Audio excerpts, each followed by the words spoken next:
JEE advance లో సంచలన ఫలితాలతో మరోసారి తన ఆధిపత్యాన్ని చాటింది Sri Chaitanya. South India number 1 గా ఆల్ ఇండియా ఓపెన్ కేటగిరీలో 4, 9, 10 ర్యాంకులతో ముందంజలో శ్రీ చైతన్య. దేశానికి అన్నం పెట్టేది రైతన్న, దేశాన్ని శత్రువుల నుంచి రక్షించేది జవాన్. అందుకే వాళ్లను ఎల్లప్పుడూ స్మరించుకోవాల్సిన బాధ్యత మనందరిపై ఉందని బీఆర్ ఫౌండేషన్ వ్యవస్థాపక అధ్యక్షుడు రామరెడ్డి అన్నారు. హైదరాబాద్ రవీంద్ర భారతిలో జరిగిన జై జవాన్ జై కిసాన్ కార్యక్రమంలో పాల్గొన్న ఆయన రైతులకు జవాన్లకు సన్మానం చేశారు. జవాన్లు దేశాన్ని ఎల్లప్పుడూ ముందుండి నడిపిస్తే రైతులు దేశ ఆకలిని తీర్చుతున్నారని పేర్కొన్నారు. రాష్ట్రంలో పోలీసులు కేవలం డ్రంక్ అండ్ డ్రైవ్ల మీద మాత్రమే కాకుండా గంజాయి, డ్రగ్స్, మద్యం మత్తులపై ఉక్కుపాదం మోపాలని విజ్ఞప్తి చేశారు.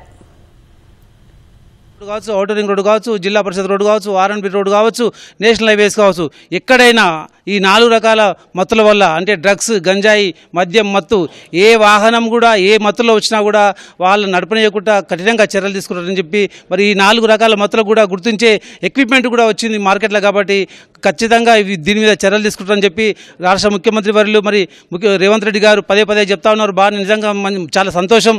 నిజంగా డ్రగ్స్ మీద ఉక్కుపాదం మొత్తం ఎవరున్నా పెద్దలున్నా సెలబ్రిటీలున్నా ఎవరున్నా ఉపేక్షించేది లేదని చెప్పి చెప్తా ఉన్నారు. కాబట్టి గ్రేహౌండ్స్ దళాలు చాలా పటిష్టంగా ఉన్నాయి. ఆ గ్రేహౌండ్స్ దళాలను ఉపయోగించుకొని ఈ 4 రకాల మత్తులను మనం తరిమి కొట్టాల్సిన అవసరం ఉందని చెప్పి ఈ సందర్భంగా నేను విజ్ఞప్తి చేస్తా ఉన్నా.